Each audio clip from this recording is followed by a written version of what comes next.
While investigating a series of strange deaths, Jill and Chris, along with other STARS agents, arrive at the mysterious and foreboding Spencer family estate. The protagonists Jill and Chris become separated but do survive, and they begin to discover just how disorienting the halls of the Spencer mansion can truly be.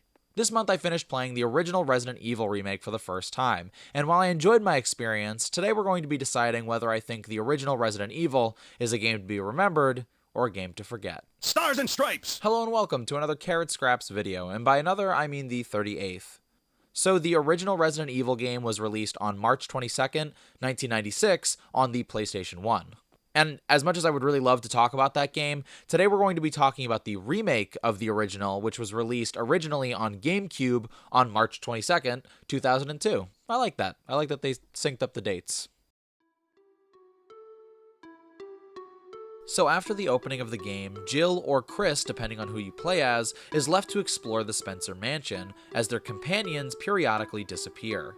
Oh, they don't, like, die or anything, they just disappear. Yeah, I don't really understand why, but everybody just ends up disappearing, and then you're all by yourself. I guess everybody thought it was a good idea to just go wherever they felt like and walk away from each other. The way I see it, if I was, like, lost in a mansion trying to hide out from killer dogs, I'd probably want to stay as close to other living people as I possibly could. You know, especially with the existence of unliving people, right?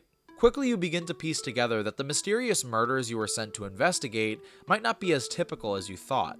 And this point is punctuated when you discover the undead walking the halls freely. So really quickly, something I think is odd about this game is that you don't have a direct goal for a large part of the game. You and the other STARS agents are trapped inside the mansion, but escape isn't your goal. While I definitely think that this could be a negative for the game, I do think the lack of direction asks the player to explore the environment. And in doing so, the game asks the player to get invested in the best character in the game, in my opinion, the mansion.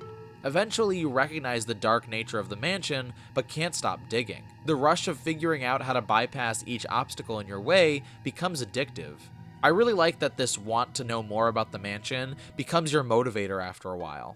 As you delve deeper into the mansion, you learn a pharmaceutical company called Umbrella has been working on illegal bioweapons behind closed doors, and that the Spencer estate might hide some of their greatest secrets. So putting the story synopsis aside, basically what you're doing in this game is just exploring one giant map and trying to find all the keys to unlock every door. And when I say keys, I mean that both literally and figuratively. In Resident Evil, the gameplay takes the form of a third-person shooter, but shooting is not the main method of interacting with the environment. Instead, the entire mansion is one giant puzzle, with various smaller puzzles protecting keys to progress you deeper into the halls of the estate. I really love the focus on puzzle mechanics in this game. Puzzles in the game are cryptic enough to stump you for a while, but you never get too lost. I found giving the mansion a quick walk around would easily help me if I became stuck while playing the game. Looking around the mansion always jogged my memory of what I needed to do or what I was looking for. One of my favorite puzzles in the game that I think best represents this idea is the guard dog statue puzzle. You're trying to progress forward through a set of gates, but when you read the sign, it explains that the gate will only open when the guard dog's desires are met. Then when you interact with either dog, you realize that not only do they have different eye colors, blue and red, but they also have an inscription mentioning the words revenge and destruction. These words should ring a bell because at the top of the hill, there was a very cryptic sign that didn't make much sense when you first saw it. A sign with different foreboding words ascribed to each direction. Noticing that north represents revenge and that west represents destruction, you have the final pieces of information to solve the puzzle and move forward. Now all you have to do is stop the color-coded compasses in the right direction, and if you did everything correctly, the gates will open. You know, explaining all that actually sounds really complicated, but it never felt complicated while playing it. The sign with the strange words attached to each direction, the two color-coded compasses. I don't think those are compasses. Well, I don't know, they're not compasses, but you know, I don't know what else to call these. And then finally, these stone dog statues with the strange words underneath them. Each one is strange and confusing on their own,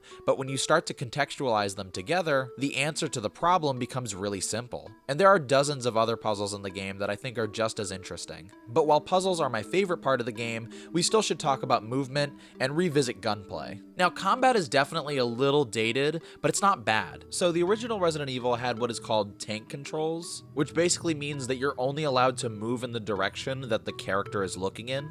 but this remake of the original Resident Evil kind of has the best of both worlds going on for it. You can move around freely in the overworld, but the minute you take out a weapon, that's when you're locked into tank controls. And it still can be a little awkward, but overall, I really like this change. I'm personally not a huge fan of tank controls, and the fact that I don't have to move using that control scheme is a huge improvement in my opinion. Aiming using tank controls really doesn't bother me that much. For example, it feels pretty satisfying protecting yourself. Sometimes it can take a while to put down a zombie, but when you can put it down really fast, it does feel rewarding. But again, the focus isn't on the combat. The gunplay feels like it's included to buy you more time so you can continue solving mysteries. This brings me to something important that I wanted to address in this video. Yes, this is a review of the original Resident Evil Remake, and yes, I'm trying to discuss whether I think it's a game to be remembered or not, but I would be ashamed of myself if I didn't offer any gamer strategy guide tips to my subscribers. So let's go into tip number one. Let's go into strategy guide gamer tip number one. Let's go into strategy tip number one for Resident Evil.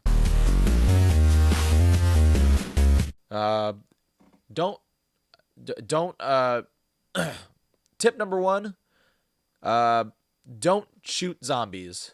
So yeah, to be clear, I don't mean that literally. Obviously, you gotta shoot some zombies, but something I learned from the speedrunning community who plays this game is that you can really just avoid many enemies in the game, and it's kind of preferable to do that. Either because they're slow or they're out of your range, you can just kind of maneuver around them, or by strategically using one bullet to kind of stun them, and then run while they're stunned. Deciding when not to kill a zombie and avoid them instead can be really helpful in saving ammunition and other resources in the late game. So that's the tip. I hope that tip. Let me know if that tip helped you in the Twitter. Why am I like this? So gameplay and level design are two very important parts of the game, but there are only two components that make this a worthwhile experience. And one of the greatest assets Resident Evil employs to create a compelling experience is atmosphere.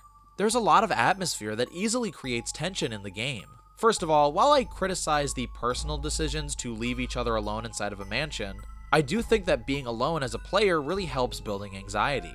The only thing to keep you company is this empty house and the knowledge that there are enemies waiting to attack you. This chilling silence really does tend to alienate you while you're playing, and I think it's a really smart decision to keep most of the game silent. But Resident Evil is not absent of music.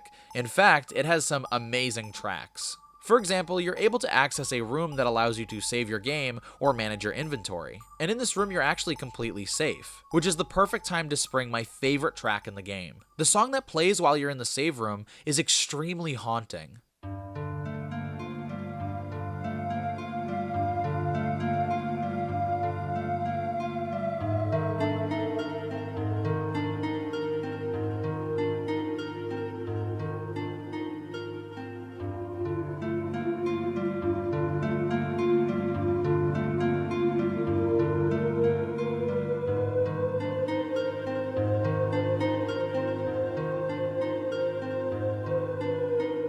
I feel like it's one of those songs that says so much with its melody. Like when you listen to this song, you know that you can't be attacked in this room. It's very calming and it's very peaceful, but it also has this eerie echo to it, like a voice you can hear right outside the door. This unnerving melody reminds you that while you're safe in here, there's still danger outside. And yes, I'm sure it sounds pretentious, but I really do think this song says all those things. And at the very least, it's just a banger. This song is awesome. I mean, it's just amazing. I can't recommend this track enough. I know most Resident Evil fans are already familiar with how awesome the save music normally is, but the save music in the first Resident Evil game is one of the best tracks I've heard in any game.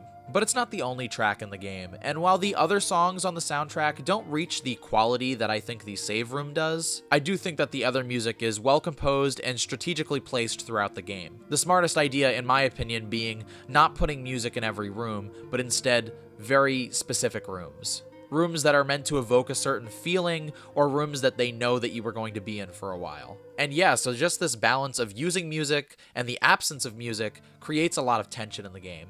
But you know what they say about tension? Nothing breaks tension like awful voice acting.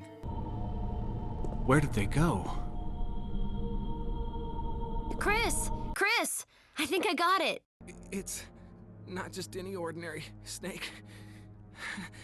Take my word for it. Yeah, I'm not sure why this is, but the performances and facial expressions are really stilted in this game. I mean, it's definitely funny, and it's actually really grown on me, but it's one of the weirder parts of the game.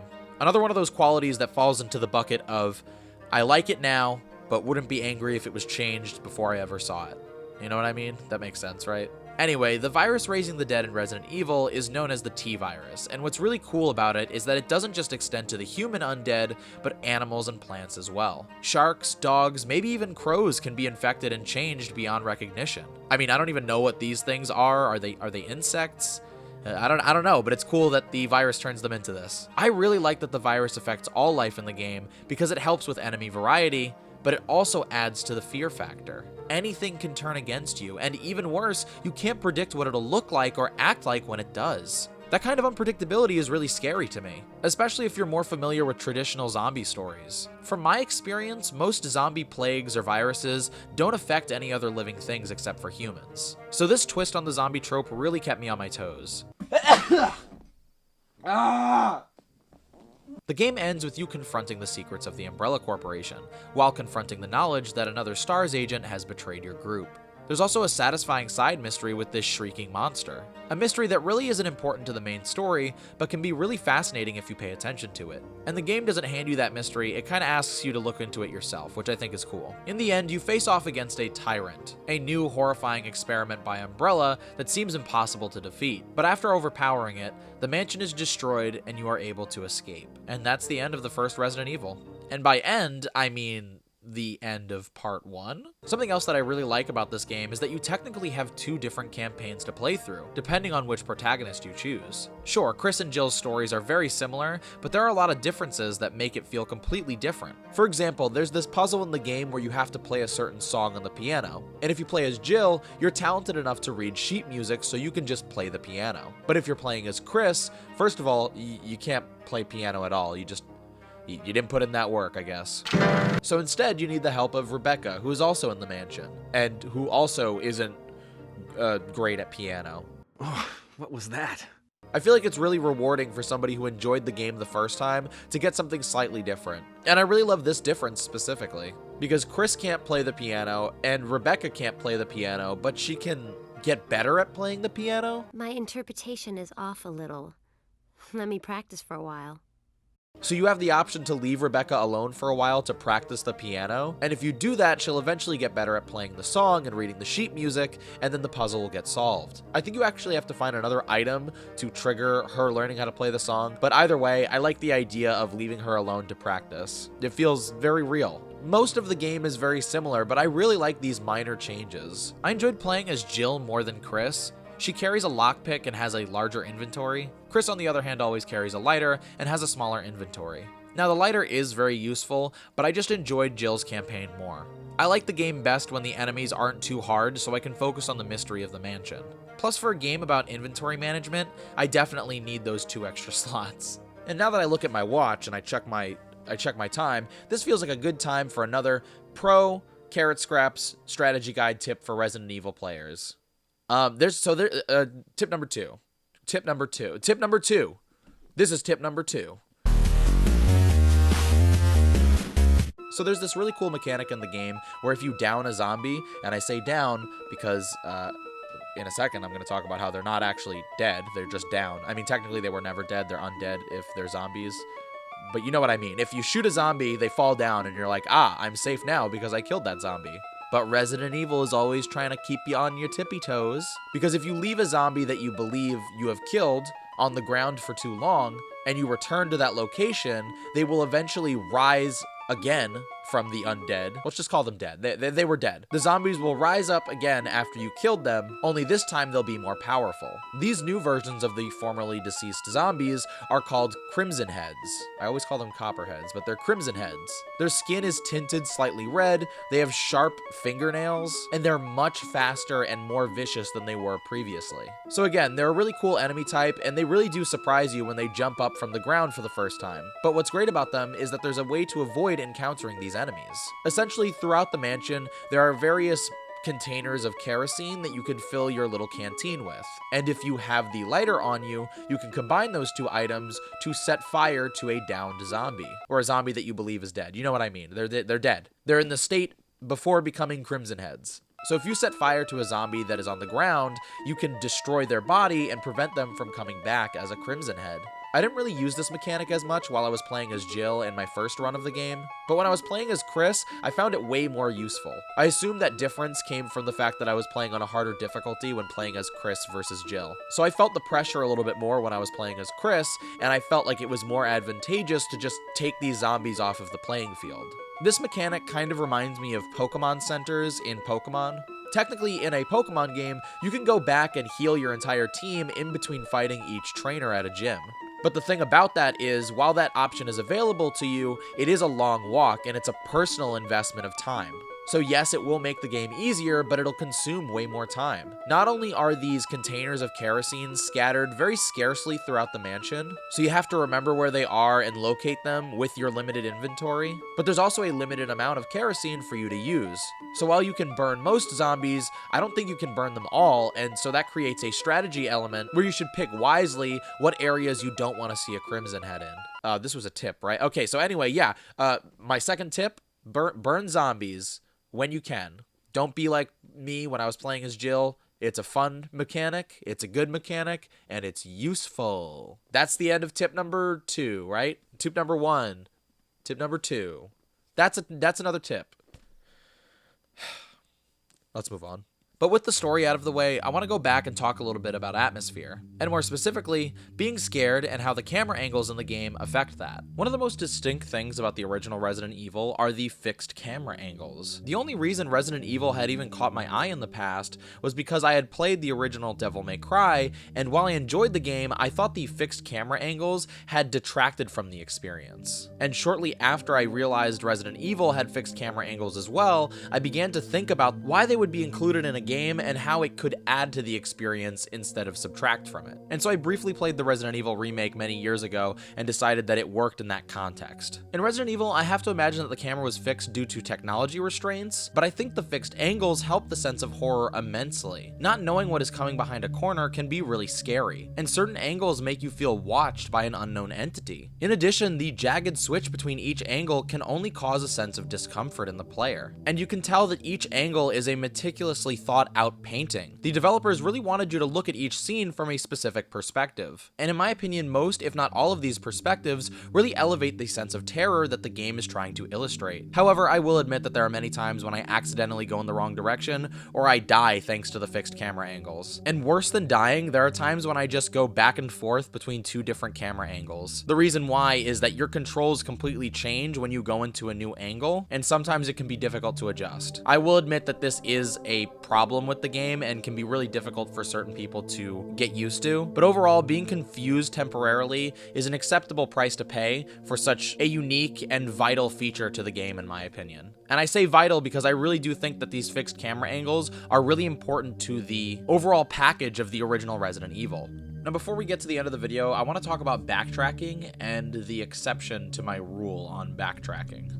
So, I have a personal preference for linear games. I like a game that will lead you to a specific conclusion. Backtracking has never been something that I've loved in video games. Certain games like Metroid are the exception for me, but overall, I don't like backtracking at all. That being said, I really love the backtracking in Resident Evil. It's something about the mansion. Being stuck in this relatively small location causes it to become a character over time. It's all one organism, and every answer to a mystery is just out of reach, on the tip of your tongue. Sometimes the puzzles feel like the answer is staring right at you before you solve it. I know talking about immersion in video games is kind of a cliche, but I really feel like this game is immersive on another level. And I feel like selling me on the immersion of the game is part of the reason why I'm so okay with traversing the entire mansion to find a key. I buy into the fact that I'm locked inside of this mansion, so my goals and objectives make sense. In other games, when I need to find a key to a door, it feels like, oh, right, I'm playing a video game. But here, I always feel like I'm actually trapped in a mansion. Maybe it's the lack of music, the lack of dialogue,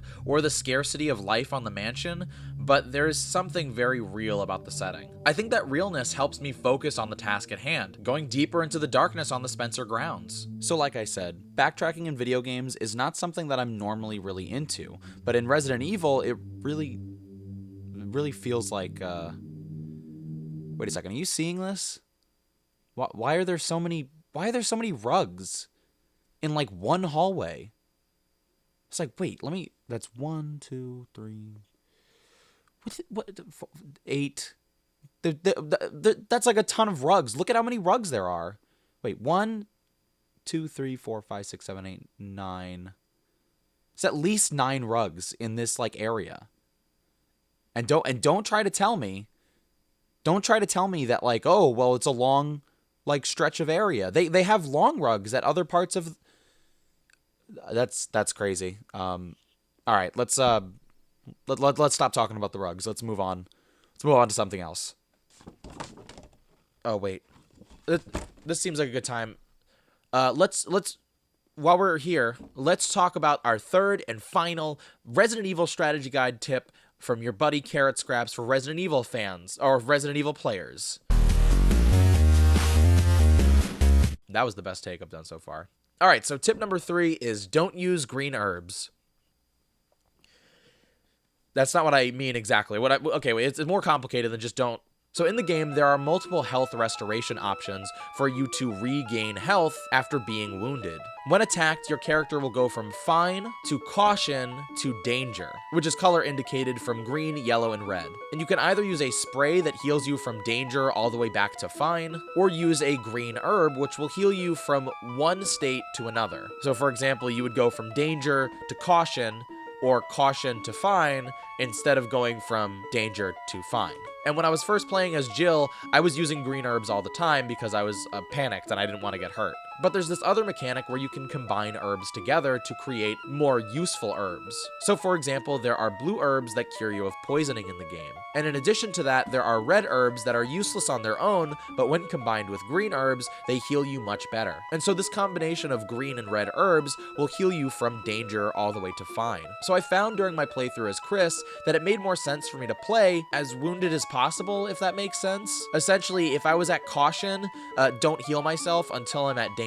Or in layman's terms, don't heal myself until I'm one hit away from dying. Because I know for sure that if I'm at caution, I still have another hit and I can't be one-shotted. At least most of the time. There are certain enemies that can one-shot you, but they're very, very rare. And so I'm managing resources much better if I wait until I'm absolutely in danger to use green herbs mixed with red herbs. Especially since if I use all of the green herbs and I have only red herbs left over afterwards, I can't do anything with those red herbs alone to gain more health. I really like this mechanic in the game, and I really like this idea. You know, my list of strategy guide tips kind of reminds me why Resident Evil is one of the best survival horror games ever made, and why the game is cited as one of the most influential entries in that genre. All of the mechanics that I've mentioned in my tip guide, deciding whether to burn zombies, avoiding killing zombies to conserve ammo, and only using health items unless you're one hit away from death, all of these strategies are encouraged by the game with the player's survival in mind.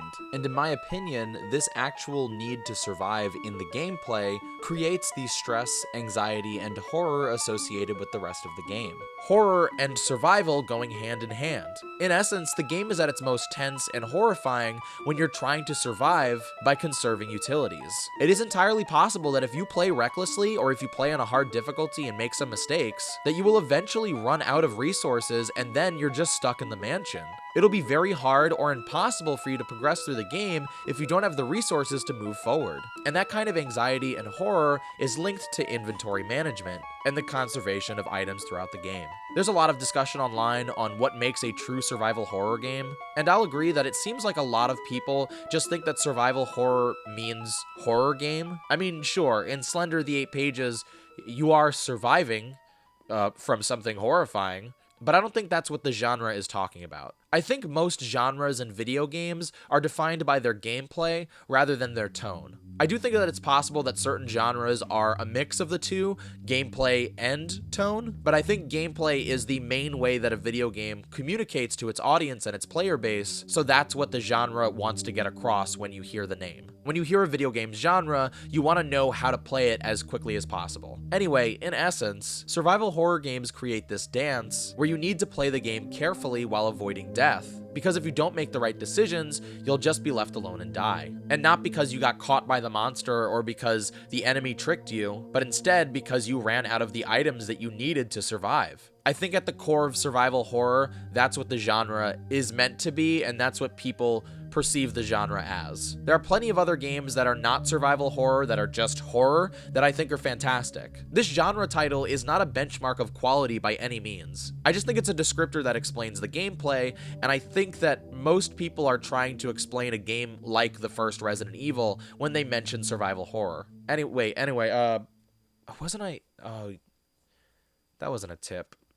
That was me just lecturing you about survival horror. Well, those are my three Resident Evil strategy guide tips. I hope they were helpful. Anyway, moving on. In a lot of recent uploads, I tend to conclude my videos with a summary reflecting on my childhood or nostalgia in some way. I like to reflect on how a piece of media entered my life and what it means that it remained a part of my life for so long. I don't really have a nostalgia connection to the Resident Evil franchise, though. I only became exposed to the franchise as an adult, and to be frank, I only started playing it because of Creepy Carrot Month. That being said, it didn't take me long during my playthrough of the first Resident Evil Remake to realize that I'd be playing this game many times in the future. To me, this game feels like the original Halloween. Like Halloween, the first Resident Evil is extremely simple in concept and design. It really doesn't bog itself down with overcomplicated set pieces or plots, but it successfully delivers thought-provoking puzzles wrapped in satisfying atmosphere. And because of that simplicity, I can see myself returning to this game regularly, every Halloween in fact. It's very easy to buy into the hook of the game. You don't need to know very much before you genuinely want to explore the mansion and exist in its atmosphere. So I'll call it early nostalgia, because the same way I've watched Halloween every Halloween since I fell in love with it, I feel like I'm going to start a similar tradition with the first Resident Evil. And so, with all of that being said, is the Resident Evil Remake a game to remember? In my opinion, yes. From an outsider's perspective, it seems like the Resident Evil Remake really does improve almost in every way on the original game without losing any of the qualities that made the original game so iconic. Now again, I can't say that for sure because I haven't played the original game, but from the surface, that's what it seems like to me. Yes, there are some dated controls that can be a bit of a hindrance when you're trying to play the game, but overall the changes to mobility and movement in the game is a huge improvement over the first. And other than aiming your weapon, most of the time it feels like a modern game when you're walking around the mansion, as opposed to the constant tank controls of the original game. The atmosphere is fantastic, and I have to imagine that this is a huge improvement from the first game as well. With the only exception being to music, most of the changes really help with the realism and the atmosphere of the game. I love the way that environments look, and I love the lighting featured in the game. Not only was I on edge while playing the game thanks to these environments, but these environments really were immersive on another level in my opinion. It's so weird to say about a game that started on the PlayStation, but I genuinely felt like I was immersed in this mansion. But while the mansion is amazing to explore, I can definitely see how for some people, the lack of direction could be difficult to engage with. In addition, while I like the way the character models look, their facial expressions really do take you out of the moment. And don't even get me started on their dialogue or voice acting. It's all just otherworldly in its lack of humanity. But overall, I think the atmosphere and the engaging puzzles of the mansion really do make up for any of the small shortcomings. But most importantly, when it comes to deciding whether this is a game to be remembered versus the original, is that I think this remake did a lot of work to make sure that a classic game like Resident Evil is accessible to modern audiences. Thanks to this port of the game, more people than ever can play the original Resident Evil, and thanks to its more contemporary qualities, these players are bound to stick around for longer. I mean, obviously, I love older games, but I feel like there's no denying that there's a barrier for modern video game players when it comes to dated gameplay and graphics. I mean, if I'm being honest, this is one of the best remakes I've ever seen, even if the music is better in the original game. At the end of the day, when you play this game, you can definitely look back and see why the original Resident Evil resonated with so many players and created the foundation that would eventually grow into the franchise that it is today. So yes, for all of those reasons, I do think that the Resident Evil Remake is a game to remember. Really quickly, I just wanted to give a shout out to Doze_D, who provided a lot of the music for this video. If some of the Resident Evil music sounded slightly different than it normally does, that's because a lot of the songs in this video were remixes provided by Doze_D. They do a bunch of other remixes for other video games on their YouTube channel, and I've provided a link in the description. Also, if it's not already clear, this video was supposed to come out on Halloween in October, and it's only being posted in December. Sorry for the long wait on this one. I really enjoyed making this video, but for whatever reason, it just took a long time to finish in the editing process. But in November, I worked with the charity Stack Up, and if you are interested, please consider checking out their website, stackup.org. They're a charity that benefits active service military and post-military veterans, but their main focus is on helping those who struggle with their mental health by using video games and nerd culture to help them. As somebody who has struggled with his mental health his whole life and is still on his mental health journey, this is a really important cause to me. So if that sounds interesting to you at all, please consider checking out their website or check out one of my live streams where you can donate right beneath my stream. Any donation helps, even if it's $1.03 or $1.07. Also, it's no longer Creepy Carrot Month anymore, obviously. Instead, it is December, which is the Carrotscraps Winter Games on my Twitch channel. So if you check me out on Twitch this month, I'll be playing a lot of winter-themed video games, or specific segments of games that have snow or levels that have snow. I'm also working on winter-themed videos for the YouTube channel this month as well. So if that sounds interesting to you at all, check me out on Twitch at carrotscraps. Anyway, that's gonna do it for this video. If for some reason you enjoyed this video, don't forget to give it a like and to subscribe to my channel for more. And all my other social media, Twitter, TikTok, and Instagram is at carrotscraps as well. Thanks again so much for watching, and I will see you soon.